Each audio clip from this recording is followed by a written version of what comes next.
एक दूसरे का हाथ पकड़कर कहें, क्या बोलना है?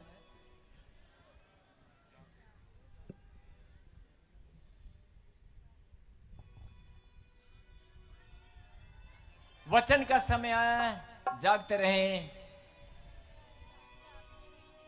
और कई लोग ना जब हाथ पकड़ के बोलते हैं ना जागते रहो, उनको बड़ा अजीब सा लगता है कि यार मैं जाग रहा हूं फिर भी ऐसे क्यों बोल रहे हैं।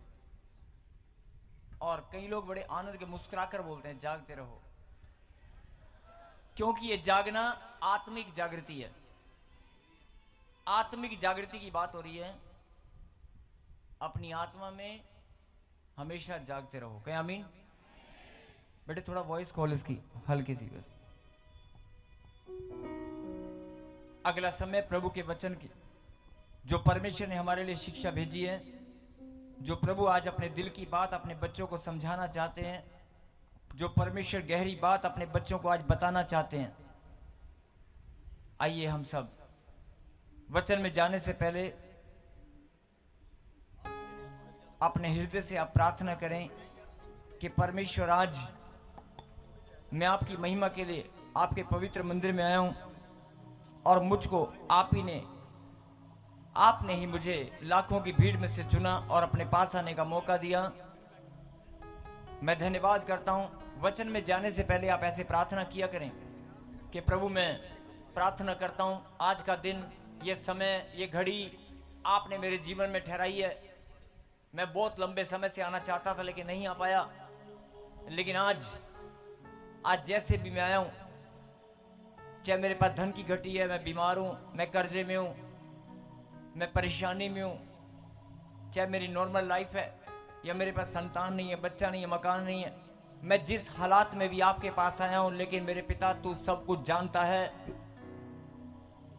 और मैं विश्वास करता हूं और पूरा जगत, हर एक मनुष्य, संपूर्ण मनुष्य जाति जानती है कि परमेश्वर मनुष्य के हालातों को बदलने में सामर्थ्य है। वो पल भर में ही हर एक की परिस्थिति को बदल सकता है। हर एक के घर की, रोजगार की, जीवन की सारी नेगेटिव परिस्थितियों को बदल कर रख देगा। वो ऐसा खुदा है जो आपने कभी सोचा नहीं था, जो आपने कभी सोचा नहीं था, उस आपके सोचने समझने से बढ़कर वो देने वाला परमेश्वर है। हे प्रभु, हम आपके चरणों में विनती और प्रार्थना करते हैं, चाहे हम पहले जैसे भी थे, लेकिन आज प्रभु जी हम अपना मन, अपना हृदय आपको समर्पित करते हैं। हमारे मन में कोई भी नेगेटिव बात नहीं है। हम अपने मन को खाली करके आपके पास आए हैं और बड़े विश्वास के साथ आए हैं कि आज हम अपनी आशीष लेकर ही जाएंगे। ऐसे प्रार्थना करें और धन्यवाद जरूर करें कि जो वचन से प्रभु जी आप हमें समझाना चाहते हैं, मैं अपने दिलो दिमाग से उसको सुनने के लिए तैयार हूं। मैं अपने सोचने समझने की शक्ति, अपने विचारों को आज आपके हवाले करता हूं। मेरा दिमाग, मेरा सोचना, मेरा समझना, मेरी बॉडी का एक एक ऑर्गन, एक एक इंद्रियां, सब कुछ आपके हवाले करता हूं, ताकि शैतान मुझे भरमाने न पाए, मेरा ध्यान भटकने न पाए, मेरा ध्यान भटकने न पाए। जो गहरी बात हमें समझाना चाहते हैं प्रभु जी, वो पूरी तरह से मुझे समझ में आए। ऐसे आप प्रार्थना करें और अपने दिल की बात, जो आपके घर के दुख और तकलीफ हैं, जो अपने माता पिता के लिए जवान बच्चे जो करना चाहते हो, जो आपके सपने हैं, वो जरूर बोलना। 2 मिनट शांत होकर सब, सिर्फ 2 मिनट नहीं, 1 मिनट बस शांत होकर सब लोग क्या बोलेंगे? अपने दिल की बात, क्योंकि प्रभु को बहुत अच्छा लगता है जब उसके बच्चे दिल की बात शेयर करते हैं। अपने मन की बात को आप शेयर करें, क्योंकि जब आप प्रार्थना करते हैं तो आप प्रभु से मांगते हैं, उसके आगे रोते हैं, गिड़गिड़ाते हैं, लेकिन आप दिल की बात शेयर नहीं करते। अपने मन की बात को शेयर करें, जैसे एक सचमुच में बेटी अपने बाप से करती है, जैसे एक भाई भाई से करता है, जैसे माता पिता अपने बच्चों के साथ एक साथ बैठकर अपनी बातों को घर में किया जाता है, ऐसे दिल की बात, चाहे वो कुछ भी है, आप अपने पिता से शेयर करें। और उसके बाद आप धन्यवाद करें कि मैं आज प्लीज शांत होकर सब बात करें प्रभु से।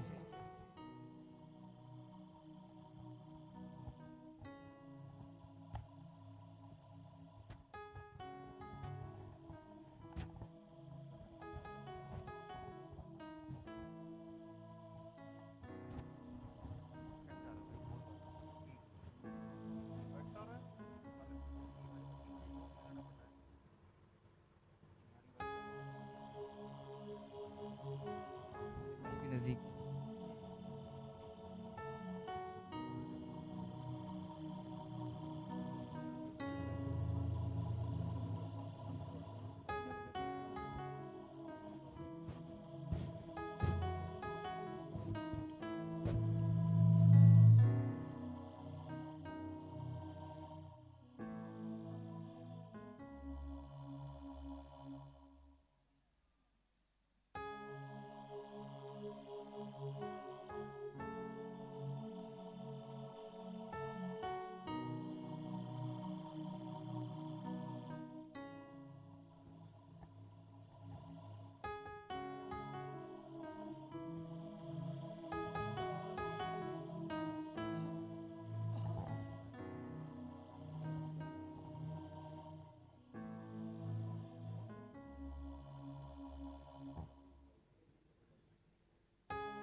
फिर से कहें हालेलुया।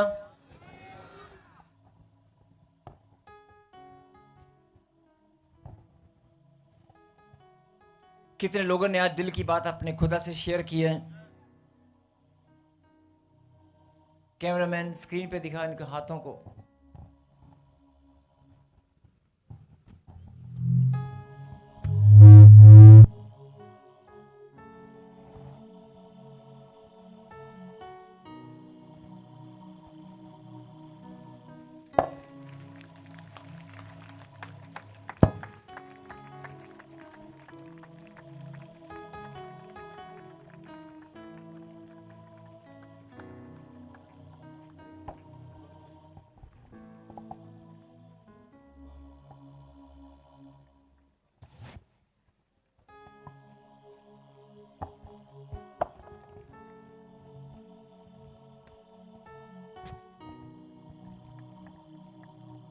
हाथ उठाएं, हाथ। यस, हाथ उठाकर प्रभु को धन्यवाद दें तालियों के साथ।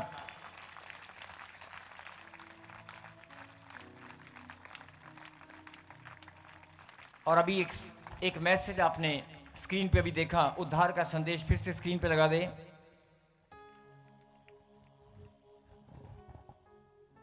बड़ा कर बेटे इसको। उद्धार का संदेश,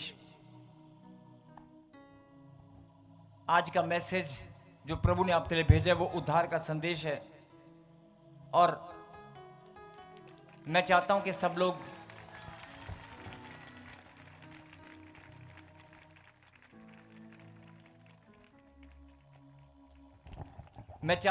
उद्धार का संदेश आपने बहुत बार सुना भी होगा, आप जानते भी हैं। उद्धार का संदेश बहुत बार आपने सुना होगा, बहुत बार आप जानते भी हैं। और सुसमाचार सारी बाइबल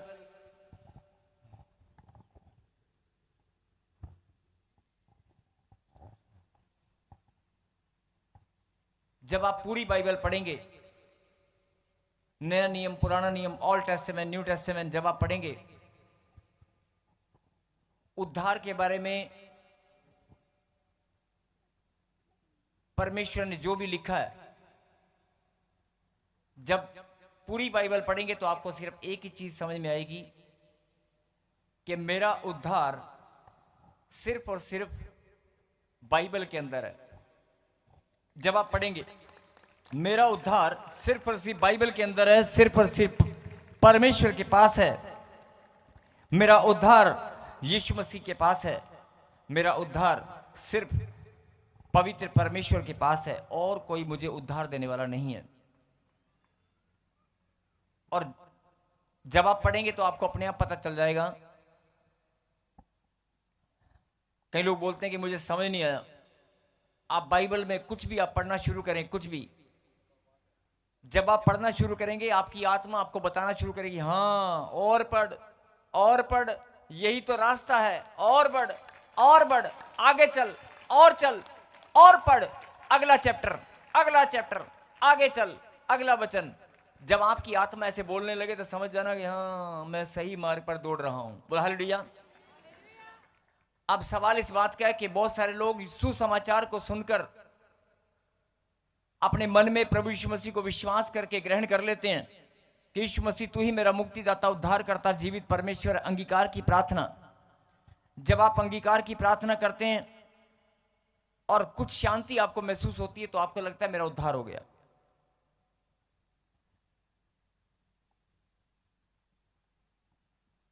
आपको लगता है कि मेरा उद्धार हो गया। और बहुत सारे लोग, जरा ध्यान से सुनना, जो बहुत लंबे समय से प्रभु में हैं,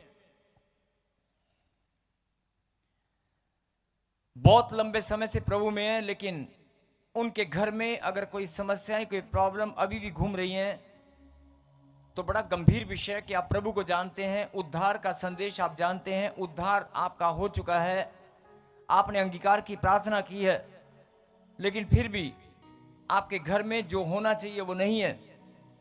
और आप दूसरों को देखते हैं जो प्रभु के नाम को नहीं जानते, आप उनके घरों को देखते हैं कि उनके पास पैसा भी है, धन दौलत है, मान सम्मान है, उनके रिश्ते ब्लेस हैं, वो लोग विदेश में जाते हैं।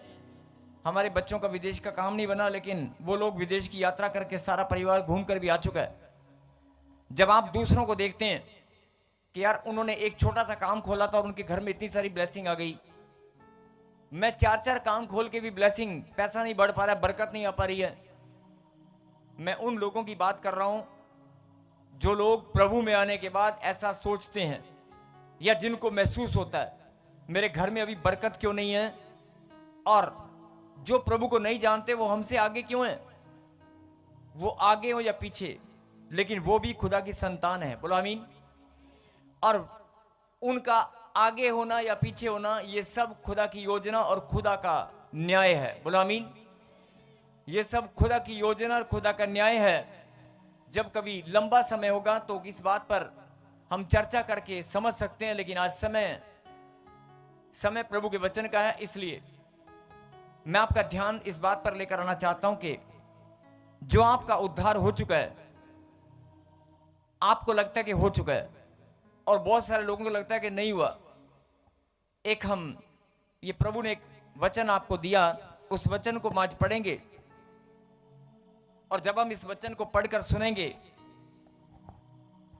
तो अपने आप ही आत्ममंथन, आत्मिक विश्लेषण, स्पिरिचुअल एनालिसिस, मतलब आप अपनी आत्मा में झांक कर अपने आप करके देखना, अपने आप आपको पता चलेगा कि हम किस जगह पर खड़े हैं, हम कहां पर खड़े हैं, या कहां हमसे गलती हुआ।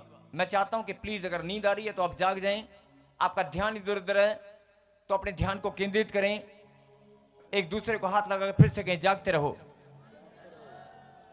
निकालें लैब व्यवस्था और लैब व्यवस्था के बाद वचन निकाले 26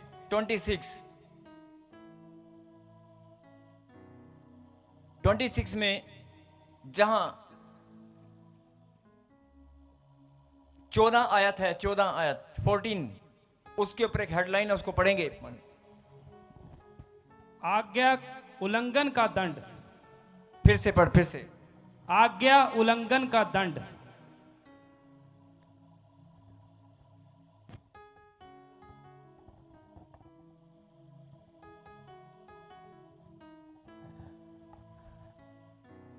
प्रभु के वचन को चाहे तो आप सुने, चाहे ना सुने, चाहे समझे या ना समझे, प्रभु ने किसी के ऊपर कोई पाबंदी नहीं लगाया।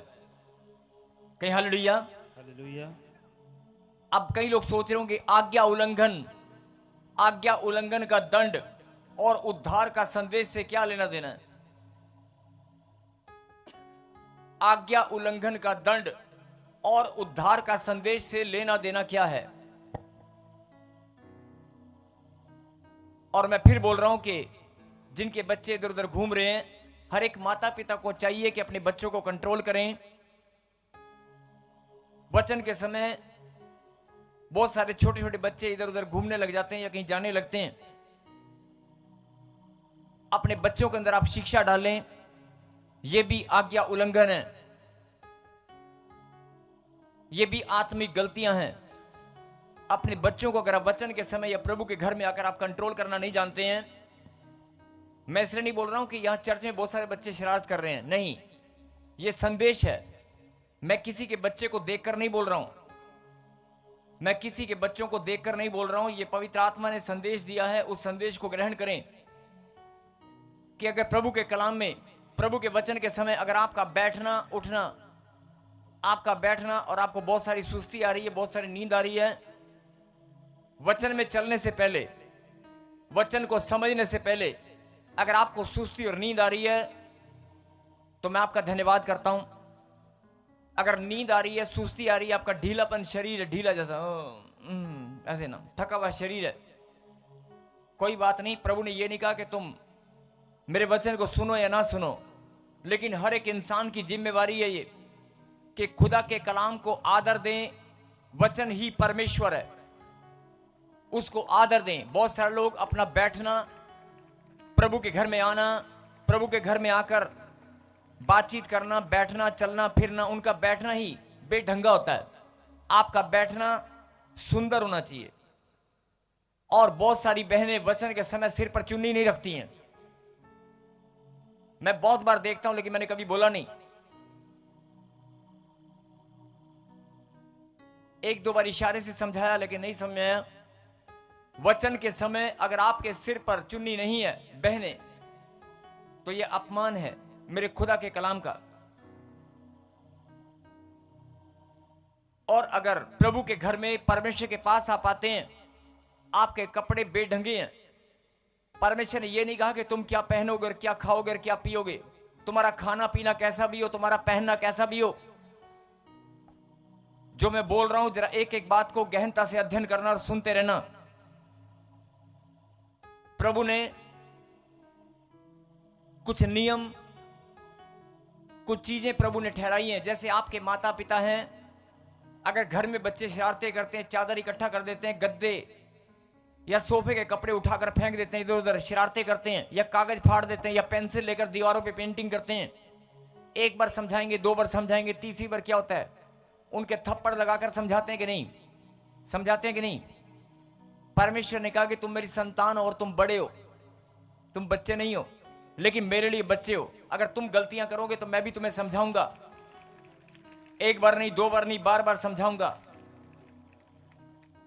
लेकिन आज जो समझाना है परमेश्वर का, वो इसलिए क्योंकि आप 10 साल से, 2 साल से, 3 साल से, 4 साल से आप रो रहे हैं, मेरा काम नहीं बना, मेरा काम नहीं बना, मेरे बच्चे ने नशा करना नहीं छोड़ा, मेरे घर में शादी का माहौल अभी तक क्यों नहीं बन पा रहा है, रिश्ता क्यों नहीं हो पा रहा है, मैं कोर्ट केस से बाहर क्यों नहीं आ पा रही हूं।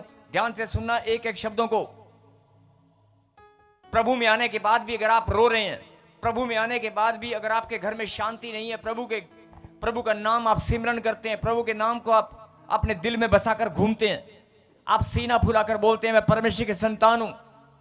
अगर आप सीना फुलाकर बोलते हैं कि मैं परमेश्वर के संतान हूं, लेकिन फिर भी आपके घर में ब्लेसिंग नहीं है, आपके घर में लड़ाई और झगड़े का माहौल है, अगर आपके घर में जो चीजें आज होना चाहिए था वो नहीं है, आप इतना कमा कमा कर थक चुके हो, आपके घर में कम से कम 2 गाड़ियां होना चाहिए था, लेकिन आज साइकिल या मोटरसाइकिल भी नहीं है।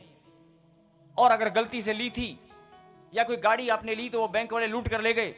अरे तेरी दी हुई आशीषों को कोई कैसे छीन सकता है। छोटी छोटी बातों में अभी हम अगर ऐसे बार बार छोटे छोटे एग्जाम्पल में लूंगा तो बहुत समय लगेगा, इसलिए कम शब्दों में गहरी बात सुने और समझें। आपके घर में जो नुकसान होते हैं, आपके घर में जो नुकसान होते हैं, जो चीजें ब्लेसिंग आपको नहीं मिल पा रही हैं, या जो काम आपके नहीं बन पा रहे हैं, या शरीर में जो बीमारियां घुसकर बैठ गई हैं।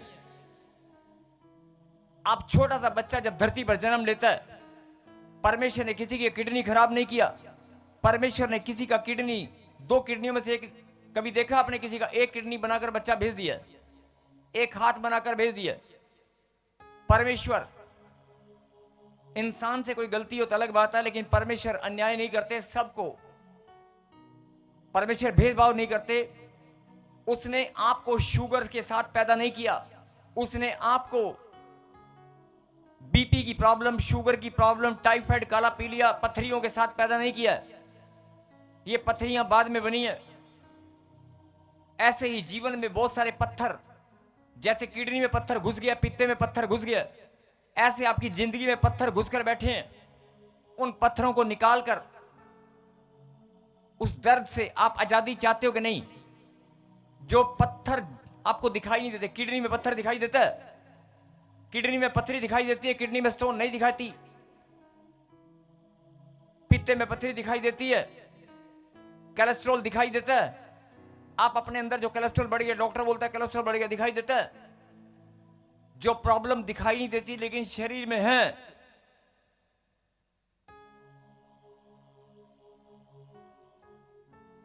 वो प्रॉब्लम आपके जीवन में, आपके घर में जहां से घुस गई हैं। इसका कारण क्या है? आप दिन रात प्रार्थना में लगे हैं, 4 साल, 5 साल, 10 साल से आप दिन रात प्रार्थना में लगे हैं। आपके बच्चे कहना नहीं मानते, चर्च नहीं आते, प्रार्थना नहीं करते, कोई बात नहीं, लेकिन आप तो लगे हैं। अगर आप प्रार्थना में लगे हैं, आप दिन रात परमेश्वर की महिमा करने में लगे हैं, लेकिन फिर भी अगर कोई आपके जीवन में ब्लेसिंग नहीं आ पा रही है, तो थोड़ा सा इस वचन पर ध्यान दें और कुछ गहरी बात को समझना होगा। क्यों समझना होगा?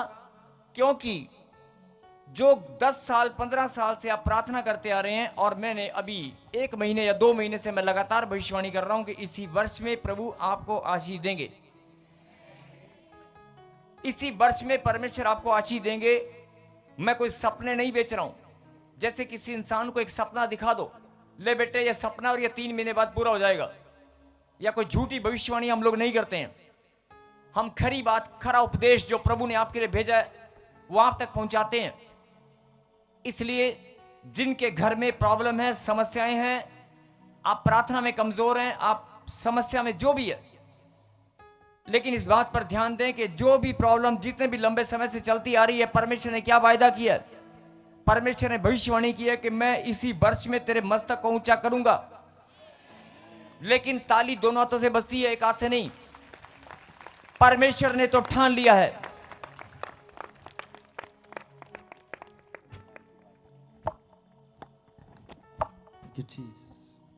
परमेश्वर ने तो ठान लिया है, लेकिन आपको भी ठानना पड़ेगा कि मैं अपनी आशीष लेकर ही रहूंगा।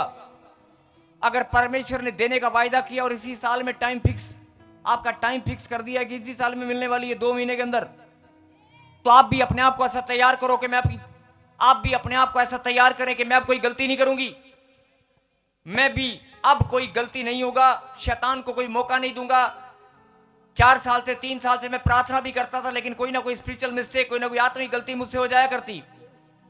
अगर होती है तो मैं अपनी आत्मिक गलतियों को ढूंढूंगा, मैं ध्यान दूंगा, लेकिन मैं आत्मिक गलती नहीं करूंगा। और मैं मान लूंगा जो बातें हैं ही नहीं, जो बातें है ही नहीं, मानो यस, जो आशीष मेरे पास आज तक नहीं आई, वो मान लूंगा इसी वर्ष में आएगी। आमीन। सबको जय मसीह की। मैं जतिन बब्बर और आप देख रहे हैं मसीह परिवार चैनल। जैसे कि आप सब जानते हैं कि मैं इस चैनल पे प्रभु के अलग अलग दासों की वीडियोस डालता हूं, तो अगर आपको हमारा चैनल अच्छा लगता है तो आप इस चैनल को ज़्यादा से ज़्यादा सब्सक्राइब जरूर करें, ताकि आप प्रभु के वचन को सुन सके। वीडियोस को ज़्यादा से ज़्यादा शेयर करें, ताकि जिन लोगों तक वचन नहीं पहुंचा उन तक भी वचन पहुंच सके। सबको जय मसीह की। एक बार मैं आपसे दोबारा कहूँगा कि इस चैनल को सब्सक्राइब जरूर करें और वीडियोस को ज़्यादा से ज़्यादा शेयर करें। जय मसीह की।